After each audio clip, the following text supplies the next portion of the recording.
Ok, bueno, amados hermanos en la iglesia Emmaús, realmente para mí es un privilegio estar aquí con ustedes en este día. Estoy, como el pastor Claudio nos dijo, estoy acompañado por mi esposa Cristina y nosotros servimos en la obra de Compassion Connection. Sé que el hermano Steve Younger estuvo aquí el domingo pasado. Y realmente ha sido una bendición poder participar en la obra del Señor con el hermano David también, quien está siendo interno. Nosotros estamos trabajando en esta fundación para capacitar a pastores, ayudar la plantación de iglesias y restaurar comunidades. Y yo tengo el privilegio de servir más en lo que es la capacitación de los pastores y he podido colaborar con el pastor Claudio en la enseñanza. Ha sido de mucha bendición. Pero en esta mañana yo les invito a abrir sus Biblias al libro de Filipenses. Estaremos en el libro de Filipenses, estaremos en el capítulo 2 y versículos 1 hasta 11. Filipenses 2, versículos 1 hasta 11. Este pasaje es uno de mis favoritos en toda la Biblia. Sin embargo, antes de empezar como una explicación del texto, me gustaría darnos como un contexto general del libro de Filipenses.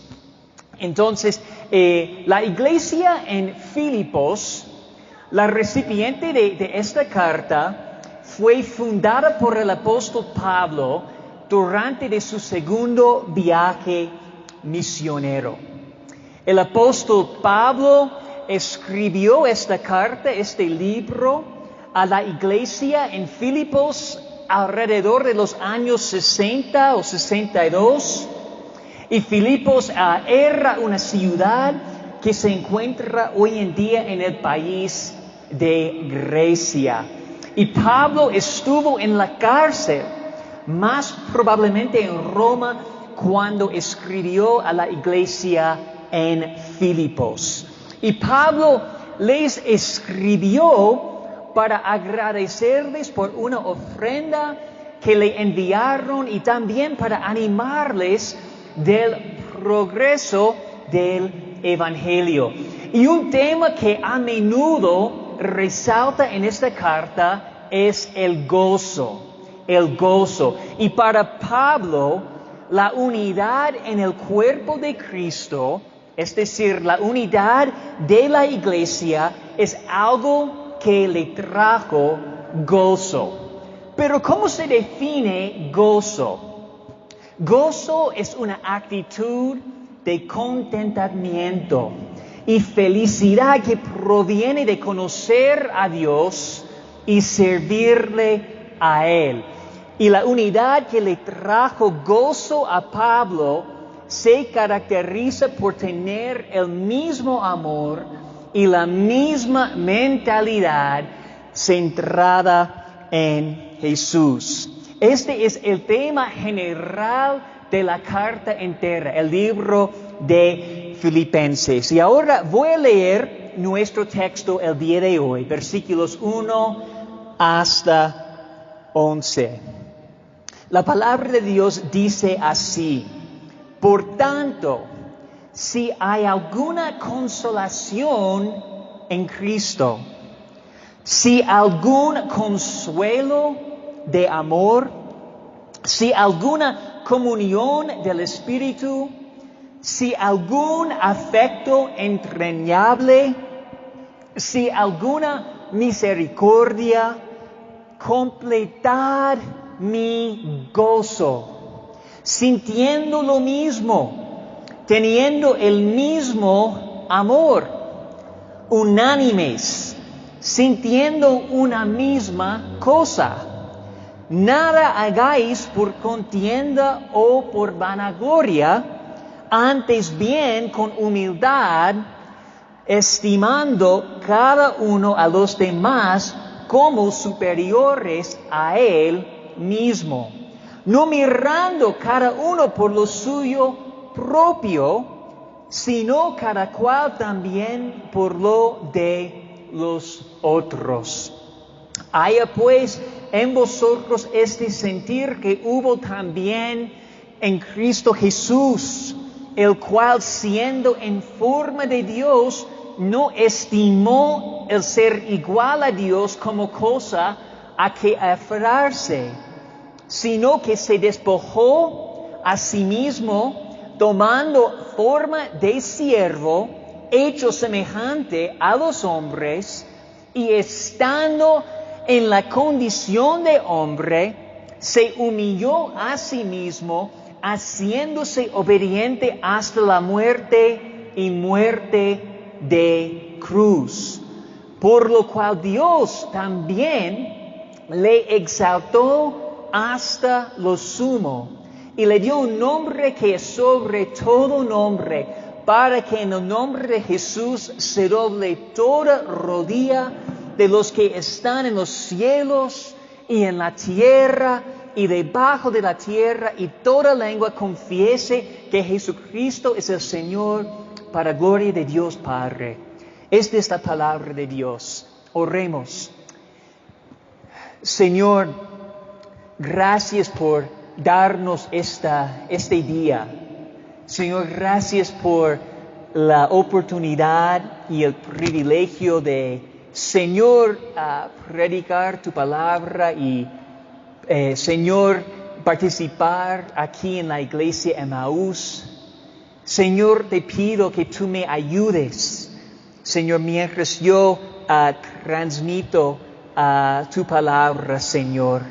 Te pido, Señor, que salgamos de aquí, Señor, transformados en nuestros corazones en la luz de lo que tú nos has enseñado, Señor. Gracias una vez más por esta linda iglesia, la obra que tú estás haciendo por medio de ella. Señor, te pido todo en el nombre de Cristo Jesús. Amén.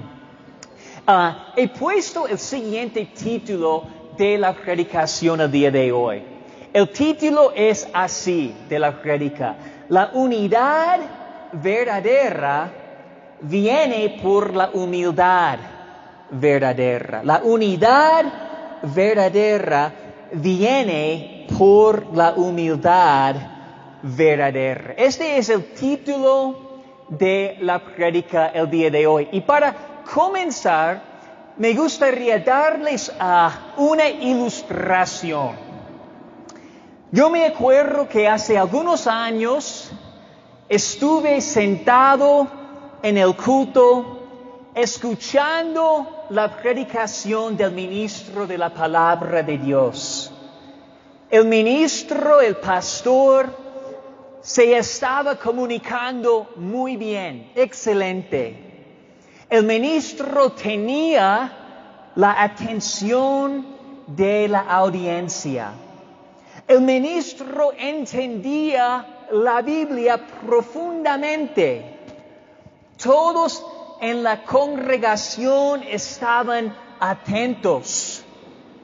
Y yo pensaba, estaba sentado en mi silla y yo pensaba, ¿por qué yo no puedo predicar como él? Yo pensé, capaz que las personas le van a preferir a él más que a mí como predicador.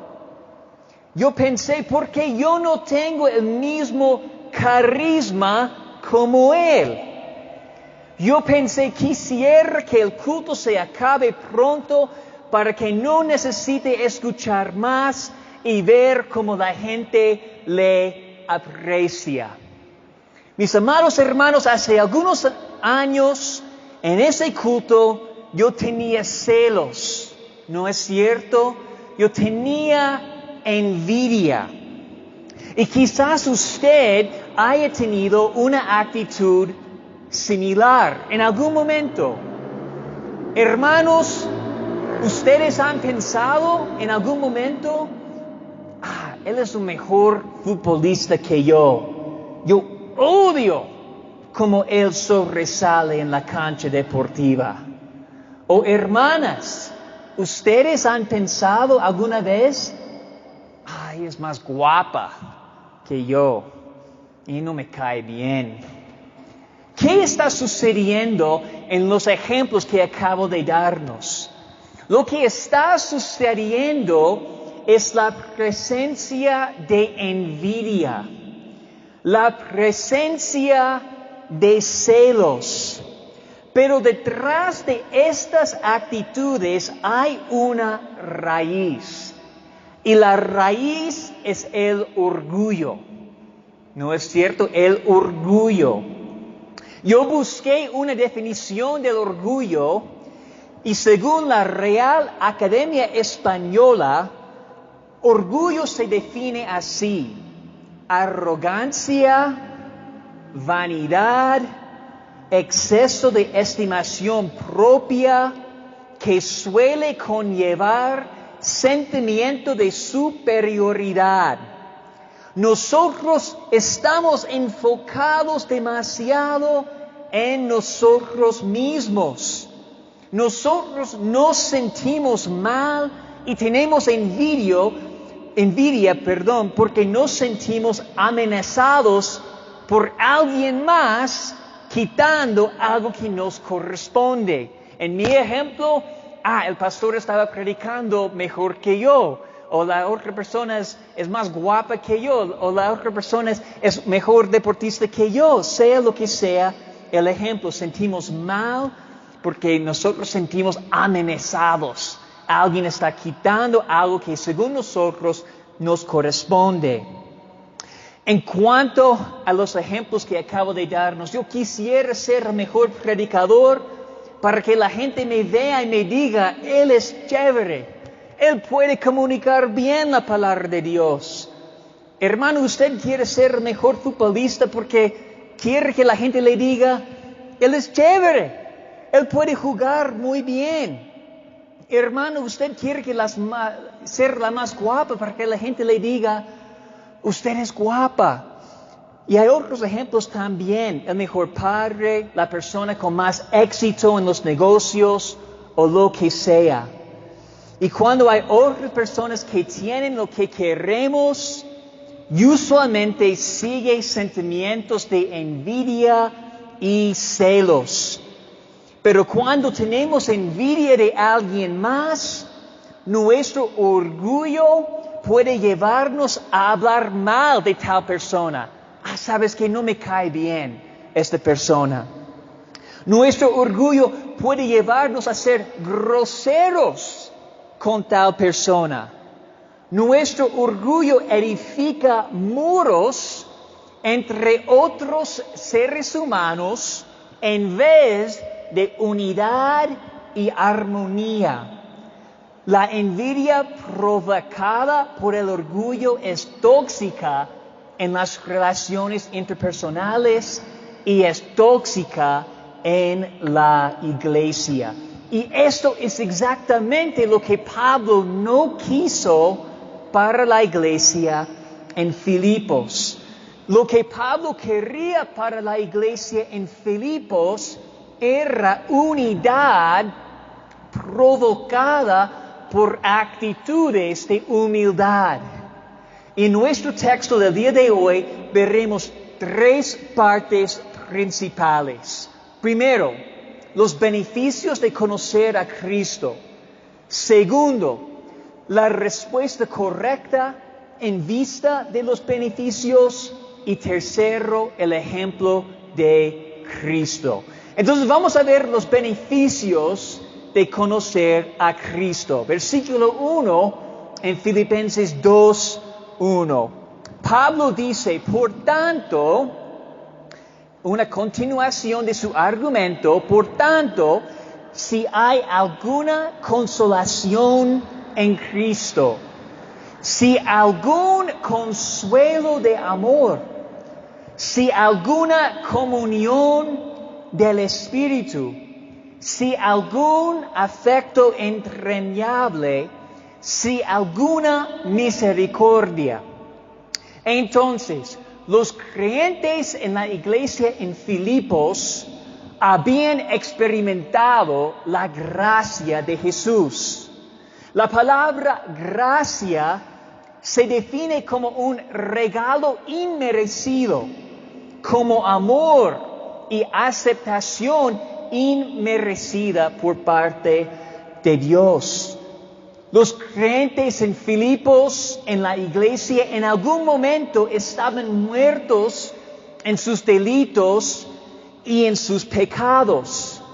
Esto quiere decir que los creyentes en Filipos eran muertos espiritualmente y bajo la ira de Dios por su incredulidad, idolatría y dureza de corazón. Pero la obra de Jesús en su vida, su muerte y su resurrección les cambió por completo. La obra de Jesús les trajo muchos beneficios. ¿Cuáles son algunos de los beneficios? Veamos el versículo 1 en nuestro texto. Consolación en Cristo. Consuelo de amor, comunión del Espíritu, afecto entrañable, misericordia. Estos son los beneficios de gracia que los filipenses tenían por su relación con Cristo. La consolación en Cristo, por ejemplo, tiene que ver con la idea de consuelo en cualquier momento. En el idioma original, el griego, la palabra traducida consolación es la misma palabra que es una referencia al ministerio del Espíritu Santo, como ayudante o como consejero en cualquier momento. Otro beneficio es la comunión del Espíritu. Esto tiene que ver con la participación activa que el creyente tiene con el Espíritu Santo. Y si usted es un cristiano, usted comparte los mismos beneficios de Cristo. Antes de ser cristiano, usted no podía disfrutar el consuelo de la presencia de Cristo en cualquier momento. Usted antes no había recibido la misericordia de Dios. Usted iba a recibir lo que merecía, es decir, la ira de Dios. Antes de ser cristiano, usted no tenía los beneficios de conocer a Cristo. Pero cuando usted puso su fe y su confianza en Cristo y su obra en su vida, en su muerte y su resurrección, usted recibió muchos beneficios espirituales, los mismos beneficios que vemos en el versículo 1 en nuestro texto en Filipenses 2. Entonces la aplicación para nosotros es que piense usted en los beneficios que tiene en Cristo. Medite en los beneficios que usted tiene en Cristo, lo que acabamos de leer en el versículo 1. Usted puede hacerlo cuando está en una fila larga en el banco de Pichincho, en una cooperativa. Puede ser en el bus, en el camino a su lugar de trabajo. Puede ser en la cocina, mientras usted está preparando una comida para la familia. Dé gracias al Señor en oración por los beneficios que usted tiene en Cristo Jesús. Puede ser así. Yo me sentía solo y deprimido antes de conocerte, Señor, pero ahora tengo el consuelo de tu presencia y de tu guía en mi vida. O puede ser, ahora entiendo que antes de conocerte estaba bajo condenación y estaba enfrentando la amenaza de una eternidad lejos de ti. Pero gracias, Señor, por la misericordia que me has dado en salvarme. Entonces, los beneficios que hay en Cristo Jesús. Parte número 2. La respuesta correcta en vista de los beneficios. Los versículos 2 hasta 4. Pablo dice, completad mi gozo, sintiendo lo mismo, teniendo el mismo amor, unánimes, sintiendo una misma cosa. Nada hagáis por contienda o por vanagloria, antes bien con humildad, estimando cada uno a los demás como superiores a él mismo, no mirando cada uno por lo suyo propio, sino cada cual también por lo de los otros. En vista de los beneficios que los filipenses tienen en Cristo Jesús, Pablo les da un imperativo, es decir, una orden, un mandamiento: completad mi gozo. Acuérdense que para Pablo la unidad de los miembros en la iglesia fue algo que le trajo gozo. Y Pablo muestra la manera en la que los filipenses pueden completar su gozo. Los filipenses deben ser capturados por el amor a Cristo y por el uno y el otro. Este amor debe ser la base de su unidad en la iglesia. Y este amor debe provenir de tener la misma mente o la misma mentalidad, el mismo espíritu. No hay lugar para contienda o por vanagloria, sino una actitud que estima otras personas y toma en cuenta sus necesidades. Esta es la actitud de un siervo. Un siervo considera a otras personas, ama a otras personas y sirve a otras personas. Eso es lo que Pablo está enfatizando. Y vemos la misma mente, mismo espíritu, enfocado en Cristo y su obra por amor a Él y amor a los demás en la comunidad. Es tan lindo cuando hay unidad dentro de un grupo de personas. ¿No es cierto? Cuando hay unidad. Puede ser unidad en un equipo laboral. Puede ser unidad en un equipo deportivo. Puede ser unidad en un ministerio en la iglesia. Puede ser unidad en la familia. A menudo la presencia de orgullo e individualismo inhibe la unidad. El gran yo quiere sobresalir por encima de los demás y resulta muchas veces en la división y en el chisme. Pero cuando hay ausencia de egoísmo y en su lugar la presencia de unidad, por tener el mismo objetivo y el mismo sentir, es algo hermoso. Y cuando los miembros sirven entre sí para cumplir el mismo objetivo, es aún más hermoso. Yo mencioné en el inicio que tengo el privilegio de servir como misionero con una fundación que se llama Compassion Connection. Realmente ha sido un privilegio también trabajar al lado de David Núñez. Gracias por prestarle a nosotros. Y hace casi un mes, nuestro equipo de Compassion Connection hizo una capacitación pastoral. Y para mí fue un lindo ejemplo de cómo un grupo de personas pueden tener el mismo objetivo sin pensar en el egoísmo. Nosotros tuvimos la misma mente Es decir, nosotros, cada miembro de nuestro equipo, querríamos ver más pastores y líderes capacitados en la sana doctrina para la edificación de la iglesia en Ecuador.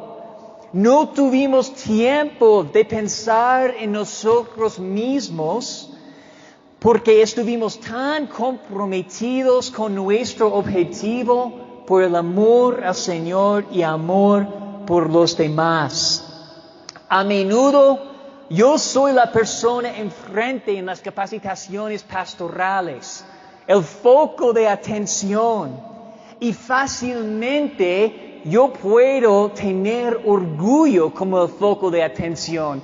Mírenme a mí, mírenme a mí, mírenme a mí. Sin embargo, fue algo saludable dar paso a otros hermanos para cumplir nuestro objetivo, con la ausencia de egoísmo, la ausencia de individualismo, porque no se trata de mí, se trata del Señor y la obra que Él está haciendo aquí en este país.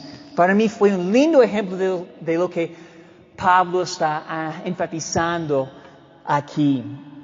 Y cuando nosotros tenemos la tentación de tener una actitud de envidia, o cuando nosotros queremos sobresalir más allá que alguien más, o cuando queremos estar en el centro de atención, debemos acordarnos de los beneficios de gracia que tenemos en Cristo.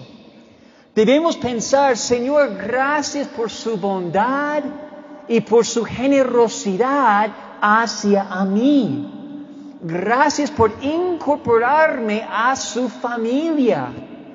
Ayúdame a fijar mi mente y mi corazón en compartir su evangelio, hacer discípulos y mostrar su amor con otros hermanos en la comunidad de fe.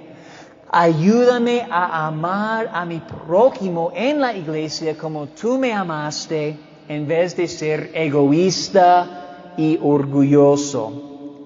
Entonces hemos visto los beneficios de conocer a Cristo, la respuesta correcta en vista de los beneficios, y ahí vamos a ver el ejemplo de nuestro Señor Jesucristo. Versículos 5 hasta 11. Haya pues en vosotros este sentir que hubo también en Cristo Jesús, el cual siendo en forma de Dios, no estimó el ser igual a Dios como cosa a que aferrarse, sino que se despojó a sí mismo, tomando forma de siervo, hecho semejante a los hombres, y estando en la condición de hombre, se humilló a sí mismo, haciéndose obediente hasta la muerte y muerte de cruz. Por lo cual Dios también le exaltó hasta lo sumo y le dio un nombre que es sobre todo nombre, para que en el nombre de Jesús se doble toda rodilla de los que están en los cielos y en la tierra y debajo de la tierra, y toda lengua confiese que Jesucristo es el Señor, para gloria de Dios Padre.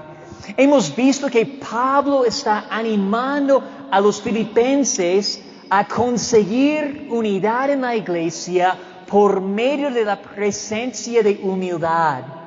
Hemos visto que Pablo está recordando los filipenses que en vista de los beneficios que tienen en Cristo, ellos deben servir los unos a los otros de una manera desinteresada. Ahora Pablo les da el ejemplo perfecto de humildad en servicio, la persona y la obra de Jesús. En el Instituto Bíblico, uno de mis profesores, hablando de este texto, me dijo que la humillación de Jesús fue una suma por una resta. Una suma por una resta. Es decir, cuando vino a la tierra, Jesús añadió su naturaleza humana, pero dejó los privilegios que tenía en el cielo. Jesús lo hizo voluntariamente en obediencia a su Padre para salvar pecadores y también asegurar la derrota definitiva del pecado y sus consecuencias desastrosas. En otras partes de la Biblia, el apóstol Pablo muestra que sin Cristo y su obra, no hubiera existido esperanza de salvación para los pecadores. La venida de Jesús a la tierra fue la única manera de salvarnos. ¿Pero por qué? La Biblia nos enseña que la humanidad entera, sin excepción, está muerta espiritualmente por el pecado de Adán, por su desobediencia y rebelión contra Dios. El pecado de Adán resultó en que cada aspecto del ser humano, nuestra mente y corazón y cuerpo, ha sido afectado negativamente por el pecado. El resultado es que ningún ser humano por sí mismo puede obtener el favor de Dios. El pecado ha contaminado cada aspecto de lo que significa ser un ser humano y por lo tanto la humanidad, usted y yo, necesitamos un Salvador. Y Jesús es completamente Dios y completamente hombre. Como leemos en estos versículos aquí en Filipenses, Él se despojó de sí mismo en dejar el cielo y añadir una naturaleza humana. La divinidad y la humanidad de nuestro Salvador eran necesarias. Nuestro Salvador tenía que ser Dios para poder vivir una vida intachable y perfecta. Ningún ser humano pudiera haber vivido una vida así perfecta en obediencia. También solo un Dios santo podía pagar el precio por los pecados de los seres humanos. Un hombre común y corriente no hubiese podido pagar por los pecados de los seres humanos porque hubiese tenido que pagar por sus propios pecados. Sin embargo, un Dios santo podría ofrecerse como sacrificio perfecto en cargar los pecados del mundo. A la vez, nuestro Señor tenía que ser hombre para representarnos y ser nuestro sustituto. Nuestro Salvador obedeció la ley de Dios perfectamente como ser humano. Venció la tentación como ser humano y sufrió como ser humano. Jesús es nuestro Salvador, completamente Dios y completamente hombre. Él vivió una vida perfecta en obediencia.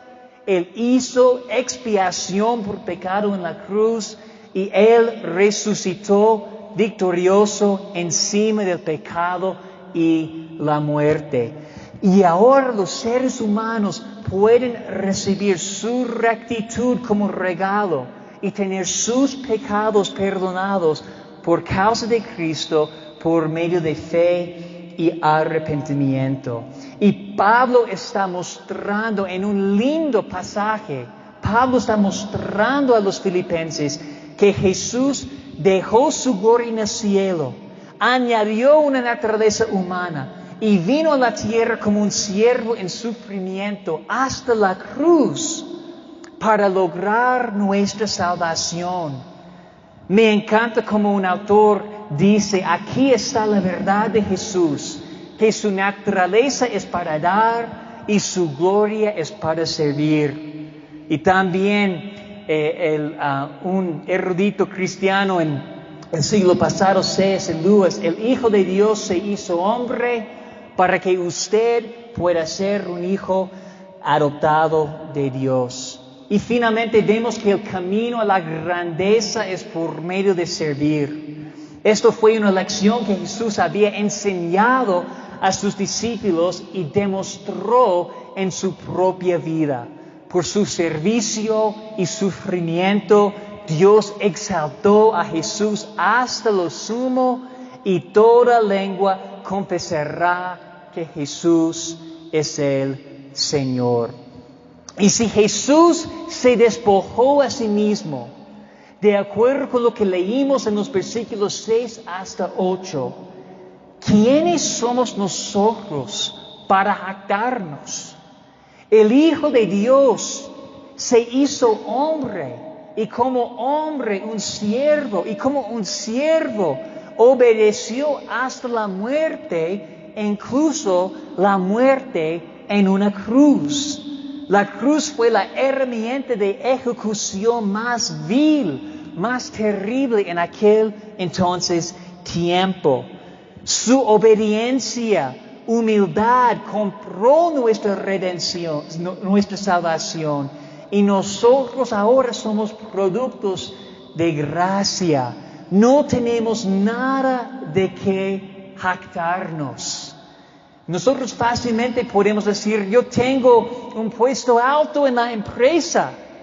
O podemos decir, mis hijos están en las mejores universidades. O mi familia tiene mucho dinero, yo tengo más importancia en la iglesia, por lo tanto. O quisiera luchar duro y trabajar duro para sobresalir encima de los demás en mi profesión. O tengo alto rango en la comunidad donde vivo. Cuando tales actitudes se presenten, orgullosamente estamos luchando para sobresalir encima de los demás, hay que acordarnos de Cristo y su ejemplo. Que fijemos nuestros ojos en Cristo para cultivar humildad en nuestras vidas que resulta en unidad en la iglesia. En agradecimiento por nuestra salvación, debemos seguir el ejemplo de Jesús. Su ejemplo y la gracia que hemos recibido de Él deben motivarnos a vivir humildemente, animar y servir a otros hermanos en la iglesia y tener una perspectiva compartida en la iglesia. No como yo puedo sobresalir, es como ¿cómo podemos promover el Señor y su obra en el contexto de la comunidad de la iglesia? Entonces, la conclusión, la unidad verdadera en la iglesia, mismo sentir, mismo amor, viene por la humildad verdadera. Cuando no estoy buscando por lo mío, por lo que me corresponde, estoy buscando cómo puedo amar a Dios y a los demás. Entonces, esto es lo que quiero que nosotros sepamos, que reconozcamos que hemos recibido muchos beneficios en nuestra salvación comprada por Jesús. Misericordia, consuelo, comunión del Espíritu son beneficios que hemos recibido si hemos puesto nuestra fe y confianza en Jesús como nuestro único Salvador. Eso es lo que quiero que nos sintamos. En vista de tales beneficios, debemos en la iglesia tener el mismo sentir, amor a Cristo y amor a los demás. Estas cosas deben ser la fundación, el base de nuestra unidad en la iglesia. Gracias a Dios por salvarnos. Gracias a Dios por su presencia en mi vida. Gracias por incorporarme en su obra en el mundo, en el contexto de la iglesia, una familia. Eso es lo que nosotros hagamos. Si Cristo tuvo una actitud de humildad en el servicio a los demás, ¿cuánto más debemos nosotros? Debemos preguntarnos cómo podemos buscar maneras de servirnos mutuamente en la iglesia para llevar a cabo lo que Cristo nos encomendó. ¿Ok? Oremos, hermanos. Señor, confieso que a menudo yo no tengo la misma actitud que vemos en Jesús. Fácilmente, Señor, queremos sobresalir. Queremos que todo se trate de nosotros. Yo te pido perdón y yo te pido por tu ayuda que tú cambies mi corazón, Señor. Yo te pido que en la iglesia de Emaús, que ellos tengan la misma visión, el mismo sentir, el mismo amor hacia ti y Señor, para ver tu obra realizada aquí en Ambato. Señor, gracias por Pastor Claudio, por Silvanita, por su familia, por su amistad y por la linda obra que estás haciendo aquí. Te pido todo en el nombre de Cristo Jesús. Amén. Amén.